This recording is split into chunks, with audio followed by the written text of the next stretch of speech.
Welcome to the Rodcast, brought to you by the RQ Group, where we deliver HR nuggets to help small to medium-sized businesses navigate the ever-changing workplace. The RQ Group is definitely a resource for all things human resources related, from small to medium-sized businesses that maybe you don't even have any HR support, or maybe you have somebody that's been working in the accounting or bookkeeping department, and then the owner decided that he needed somebody to handle some HR issues. So you may just be floating along and you feel lost at sea some days. So my goal is to provide both the employer and the employee with helpful tips and nuggets to navigate the HRCs of your workplace. Today's episode is all about asking, what do you bring to the table? So if you're an employee, an employer, a business owner, or a CEO, lean in, because I have a few nuggets to share with you that's going to allow you to start 2025 off in a better shape. So let's dive in. Recently, I released my first book, Navigating the High Seas of Your Workplace, an HR Playbook. And I think one of the challenges that I've faced is that the cover of the book almost makes it look like it's a children's book. But it was created to be fun, invigorating, and enjoyable by employers and employees. I researched and I discussed the top 20 issues that most businesses face on a regular basis. But then I wrote the book from the standpoint of being out on the water, fishing for talent, selecting the right bait, getting on the boat with crewmen that you may not get along with. All of that to say that this is a book about communication, how to get along with others, how to succeed in your business, how to boost morale in your business. So I tell all of you that to say this. Maybe you're not the HR manager. Maybe you're not the owner of the company. Maybe you're the employee who got thrown into the world of HR and you feel like you're drowning. I hope you give this book a chance to provide helpful insights. The book is available at my website at therqgroup.com or on Amazon. But in all seriousness, it was written with you in mind so that you would have a resource to navigate through tough times. So I hope you get it today. Now, as I said in the beginning, today we're going to talk about what exactly are you bringing to the table? You know, in today's competitive job market, both the employer and the employee needs to ask themselves the same critical question. What am I bringing to the table? You know, there's a tension between an employee's value and an employer's compensation. So CEOs, business owners, employers, here are the main questions for you. What is the price tag on talent? And are we undervaluing a treasure chest while expecting it to deliver gold daily? Many employers want innovation, creativity, and a full spectrum of skills, but their compensation strategies send the message, we value you, but only so much. You know, employees are often caught between wanting to give their best and then feeling undervalued for that. They'll say things like, why should I pour 100% into a role that compensates me for 70% of my worth? You know, imagine buying a luxury car, fully loaded, high performance, top of the line, but then you refuse to fill it up with premium fuel and you complain when it doesn't perform at its best. That's how some employers treat talent. They want the Ferrari, but they pay for the Prius. Think of it this way. You're going out to a 5-star restaurant and you're ordering the chef's special and you're asking to pay a Happy Meal price. Talent, like fine dining, isn't just about the cost. It's about the experience and the value you receive. Employees sometimes feel like they're being taxed on their talents, not being rewarded. Employers, it's time to ask yourself, are you the IRS of creativity, taking more than you give back? You know, employers, your biggest risk is not turnover. It's underperformance from disengaged employees who have tuned out because they're not recognized or compensated fairly. You know, talent isn't limitless. If you don't recognize its value, someone else will, and they'll poach your best people faster than you can say, exit interview. Consider this. What does it cost you to replace talent? The recruiting fees, the training time, lost productivity, It's often far more than paying a fair salary up front. So can you afford mediocrity? Companies that pay in the bottom quartile of the market see 40% higher turnover rates than their competitors. Is saving a few dollars worth losing your best assets tomorrow? The most successful organizations know that talent is a competitive advantage. Underpaying is like starving your war chest in a battle for market share. So employees, make them see your value. You have a responsibility to advocate for yourself. Here's how to encourage them while keeping it actionable. Just be the marketing campaign for yourself. Employees need to package their value. Ask yourself, what problems are you solving? What unique skills are you bringing to the table? Employers cannot reward what they don't see. So when it's time for your quarterly review or your annual review, bring your brag book of accomplishments. You then have hard evidence to prove the value that you're adding. It also helps you determine if you're just in a bad mood or you're truly not being compensated appropriately. So employees, listen up. Ask your manager or your upline, what can I do to position myself for higher compensation or a bonus? This opens up the door for constructive feedback and it sets the stage for future growth. And remember this, compensation is not just about dollars, it's about total value. So if salary negotiations don't work at your business, employees can ask for non-monetary perks like professional development, flexible schedules, or maybe even additional PTO. So write this down. Here's a few examples that employees can use to spark dialogue with their managers. Say things like this. What aspects of my role do you feel bring the most value to this organization? Are there ways I can expand my contribution to align with higher compensation opportunities? Maybe could we discuss a bonus structure tied to a specific achievement? Do your part and bring the questions to the table. So let's bring this together. I call it the employer-employee dance. Employers recognize that when you don't compensate appropriately, you're not just losing talent. You're losing trust, engagement, and the long-term success of your business. And employees, your value doesn't decrease because somebody doesn't recognize it. But you have to speak up, show them, and make them see why you're the person worth investing. I want to show you a short clip that I ran across during the holidays that demonstrates this completely.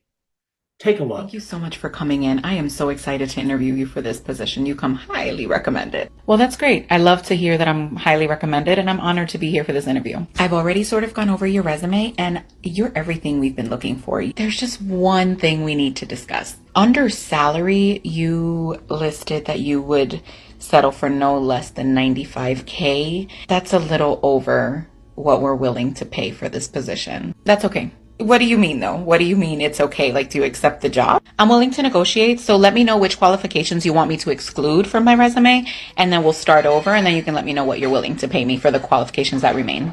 As a company, want you to bring all of these qualifications to the table. I don't want to exclude any of them. I mean, you have a list of very, very admirable qualities. I would like for you to bring all of them to the table. And I get that, and I completely respect your position. I'm bringing a lot of experience, and I'm going to bring skills and qualifications that you have been looking for, and that is what I feel that I'm worth. If you don't feel that I'm worth the $95,000, that's perfectly fine, but then I won't bring all of my skills and qualifications. I'm going to have to take this back to the team. I guess we'll be in contact with you. Take it back to the team. Do what you got to do. I'm going to give you about 48 hours to get back to me. I know my worth. I know what I'm bringing to the table, and that's how much I'm requiring for my services. So you let me know if you want to continue doing business. If not, there's other companies out there that are willing to pay me what I'm worth. I want to say a special thank you to Real Tom Animation and Real Toon Tribe for your creative video. We're going to tag them here for you to support them as well. This candidate knew her worth, and it shocked the recruiter just a bit. I wonder what would happen in more organizations if candidates described their worth like Veronica did. As I said before, talent is not an expense, it's an investment.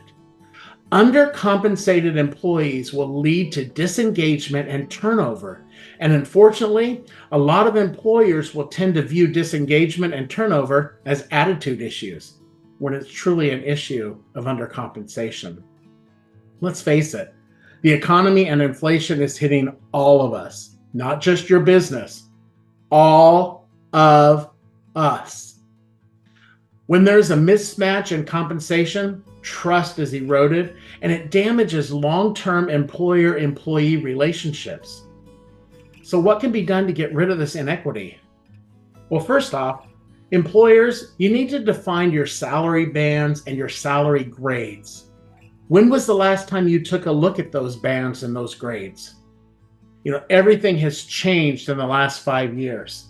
So maybe you need to hire an organization like the RQ Group who has experience in conducting market benchmarking and creating those salary bands and those grades for you. However, here's a word of warning to you employers. Do not incorporate salary bands and salary grades if you're not going to abide by them. This goes into that notion that you can ask for forgiveness if you make a mistake in error. However, if you know what is the right thing to do and you don't do it, you're setting up your organization for a lawsuit for unequitable practices, and nobody wants to do that. So just a note here, the Bible even gives us the warning to us in James 4:17 in the New Living Translation. It says this, remember, it is a sin to know what you ought to do and then not do it. The Message translation says it like this. In fact, if you know the right thing to do and you don't do it, that for you is evil. So for those of you who have never heard of salary bands and salary grades and you're asking, what are they? Lean in a little bit. Salary bands and salary grades ensure transparency, equity, and competitiveness. Imagine a roadmap for pay. This ensures that every employee knows where they stand and where they could go. Salary bands and grades are tools that organizations use to structure pay in a way that's fair, transparent, and competitive. So think of salary bands as the minimum to maximum pay range for a specific job or a group of similar jobs. So for example, an entry-level marketing associate band may be $45,000 to $60,000. Or a senior marketing manager band may be $85,000 to $115,000. Now, the difference is salary grades are levels within the organization grouping jobs of similar value together. So for example, grade 1 might be your interns or your administrative assistants. Grade 5 might be your mid-level managers, or maybe grade 8 might be your executives. But salary grades often overlap slightly between bands to allow flexibility, rewarding high performers without immediately needing a promotion. So why are they important? Well, first off, they provide transparency. Employees are less likely to feel undervalued if they understand the pay scale and they know what's possible for their role. A company with clearly defined salary bands can say, we pay within the 75th percentile of the market for this position. That gives candidates confidence that they're receiving a fair offer. They also provide equity. Salary bands ensure that people in similar roles are paid equitable, reducing pay gaps based on gender, race, or other factors. And also, companies with structured pay practices report reduced pay disparities by up to 33%, according to a World at Work survey. They also provide competitiveness. That's structured pay that helps organizations benchmark against competitors to attract and retain their top talent. Organizations with competitive salary structures see a 25% lower turnover rate, according to payscale.com. And they also provide room for growth. Employees see the opportunity to grow within their band and move to the next one. And this clarity motivates performance and career progression.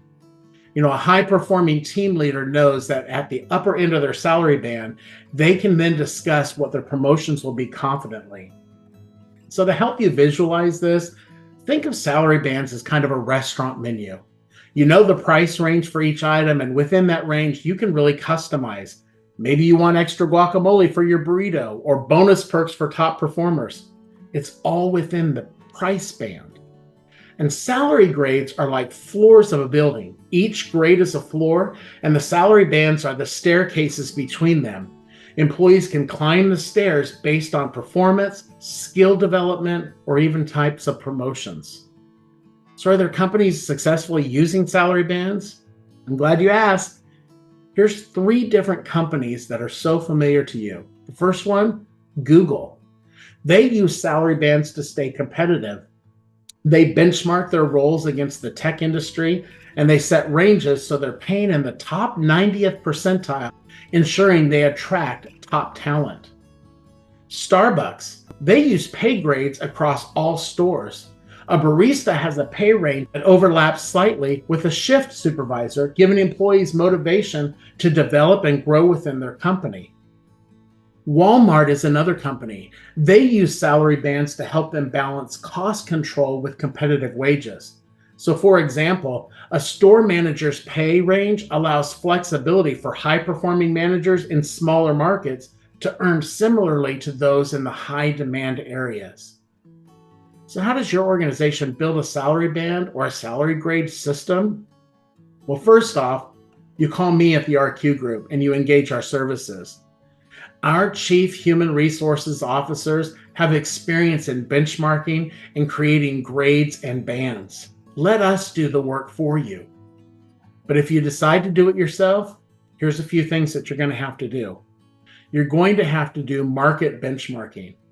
Research what competitors are paying for similar rules, and you can use tools like PayScale, Mercer, or Radford. Those can help you gather data. And then you've got to set minimums and maximums. Define the low end and the high end for each band based on market data, internal budgets, and organizational value. And then create those overlaps. Ensure slight overlaps between bands for flexibility. So for example, band A may be 40,000 to 60,000, but band B may be 55,000 to 75,000. But then review regularly. Salary bands need to adapt with inflation, market conditions, and industry trends. Did you know that companies that offer transparent pay structures report a 20% increase in employee engagement? That's according to Glassdoor. According to LinkedIn, organizations with clear salary bands attract 2 times more applicants for open roles. And then, according to the Society of Human Resources Management, turnover cost organizations an average of 33% of an employee's salaries. Well-structured compensation reduces this risk significantly. So employers, it's time to reevaluate your value proposition. What makes your organization attractive to top candidates beyond salary? Are you offering benefits? What's your culture like? Flexibility, growth opportunities? You've got to make sure you're creating clear salary bands and grades. Incorporate total reward packages, highlight like perks like professional development, recognition program, and wellness benefits. And then begin opening up negotiations and flexibility. Be willing to listen to your employees and not just or dismiss them as being money hungry or needy. So employers, it's time to step up. Talent isn't just your greatest asset, it's your competitive advantage. Without the right investment in your people, you're not just losing employees, you're losing trust, innovation, and the future of your business.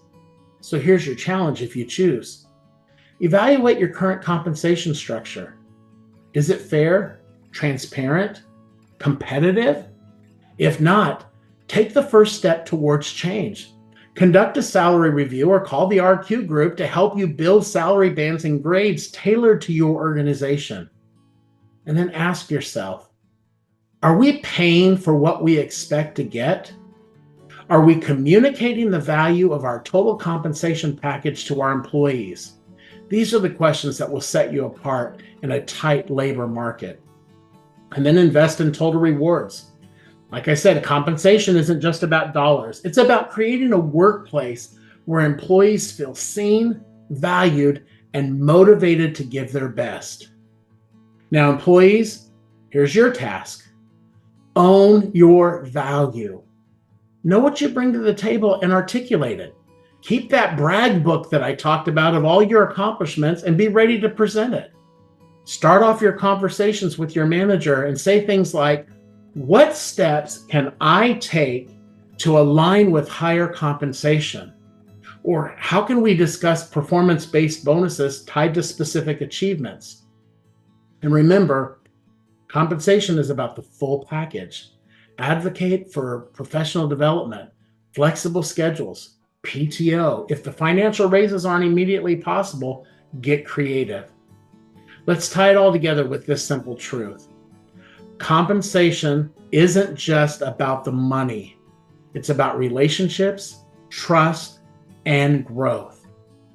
Employers, stop expecting Ferraris when you're paying the Priuses. Recognize that undercompensated talent leads to disengagement and turnover. Build those salary bands and grades that reflect the value of your team and align with your business goals. And employees, listen in. Your value doesn't diminish because someone doesn't recognize it. But you have to advocate for yourself. Know your worth, present it clearly, and engage in meaningful conversations about your growth and your compensation. At the end of the day, it's a dance. Employers and employees need to move in sync and not create a buy atmosphere. Create a workplace that's fair, transparent, and motivational for everyone. So here's your next step. Employers, schedule a consultation with the RQ group so that we can help you transform your compensation strategy. And then employees, take stock of your talent and plan your next move with confidence. Don't forget, you can get a copy of my book, Navigating the High Seas of Your Workplace, by going to the store on our website at therqgroup.com, or you can go onto Amazon and search for it there. The Rodcast is simply provided to keep you informed of the things that you may not know about and, quite honestly, may not even care about. But it's my job to handle the human resources business so that you can grow your business. Thank you for joining me on the Rodcast, where we break down HR issues into actionable steps for small businesses. When you take a closer look at your processes, you'll realize that you may have a lot of work to do, but the outcome will be so amazing. And I promise you, you'll catch bigger fish and you'll keep them longer. So again, thanks for tuning in to the Rodcast. If you found value in today's episode, share it with your team, your boss, or a friend who needs to hear this message. Don't forget to subscribe for more HR nuggets to help you navigate the high seas of your workplace. And until next time, this is Rod Query reminding you to always plan wisely, but more importantly, choose wisely. Have a great day.